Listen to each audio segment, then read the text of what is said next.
पुण्याच्या राजगुरुनगर नगर परिषदेमध्ये करवाढीच्या विरोधात तरुणांनी या ठिकाणी उपोषण सुरू केलेलं पाहायला मिळतं। आपण सध्या या ठिकाणी आलो आहोत, ज्या ठिकाणी खरं तर राजगुरुनगर नगर परिषदेच्या अन्यायकारक करवाढीच्या विरोधात या ठिकाणी उपोषण खरं तर सुरू केलेलं आहे। राजगुरुनगर नगर परिषदेने केलेल्या अन्यायकारक घरपट्टी असेल, करवाढी असेल, ही तात्काळ स्थगिती मिळावी यासाठी तरुण या ठिकाणी खरं तर उपोषणाला बसलेलं पाहायला मिळतं आहे। सोमवार दिनांक 10 पासून ह्या उपोषणाला खरं तर सुरुवात केली आहे। आपण या ठिकाणी आलो आहोत, नक्की उपोषणकर्त्यांच्या मागण्या काय आहेत, काय नक्की त्यांचं म्हणणं आहे आपण जाणून घेऊयात। मला सांग की तुम्ही उपोषणाला बसले, नक्की काय करवाढ आहे? राजगुरुनगर नगर परिषदेने जी काही जुलमी आणि अत्याचारक करवाढ केलेली आहे त्या करवाढीच्या विरोधामध्ये राज्याचे उपमुख्यमंत्री माननीय एकनाथजीभाई शिंदे साहेब, त्याप्रमाणे राज्यमंत्री माधुरीताई मिसाळ यांना प्रत्यक्ष भेटून निवेदन दिले होते, परंतु आम्हाला कोणत्याही प्रकारचं समाधानकारक उत्तर भेटलं नव्हतं। म्हणून त्याच्याबद्दल मी 2 दिवसापासून या ठिकाणी उपोषणाला बसलेलो आहे। नक्की काय करवाढ केली आहे नगर परिषदेने, किती करवाढ आणि याचा काय नागरिकांना फटका बसू शकतो?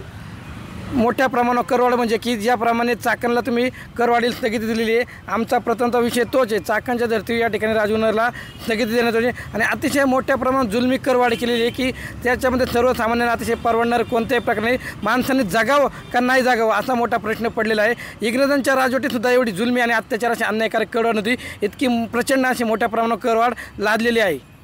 खरं तर अधिवेशन सुरू आहे। इथले आमदार बाबाजी काळे यांनी सुद्धा लक्षवेधी त्या ठिकाणी मांडलेले आहे। लक्षवेधी मांडताना त्यांनी हा मुद्दा मांडला आहे, तिन्ही नगर परिषदेचा त्यांनी सारांश त्या ठिकाणी सांगितला आहे। त्यानंतर शंभूराज देसाई यांनी कुठेतरी उपोषण सोडण्याची मागणी केलेली आहे।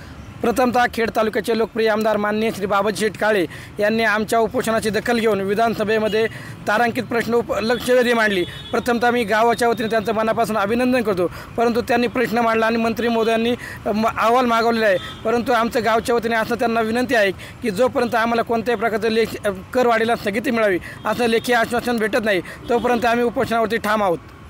नक्की ज्यामध्ये पाहिलं की खरं तर आज अधिवेशनामध्ये लक्षवेधी मांडण्यात आली, मात्र त्या ठिकाणी शंभूराज देसाईंनी अहवाल सादर करण्याचा आदेश म्हणजे अहवाल सादर करणार लवकरात लवकर करतील असा आदेश दिला आहे।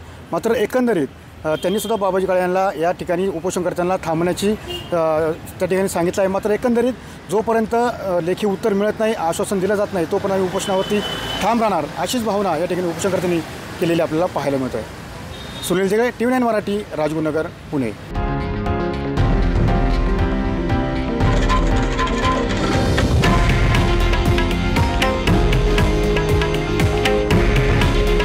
हे आहे देशातील नंबर 1 न्यूज नेटवर्क आणि आपण पाहत आहात TV9 मराठी। काळजी तुमची, हित महाराष्ट्राचं।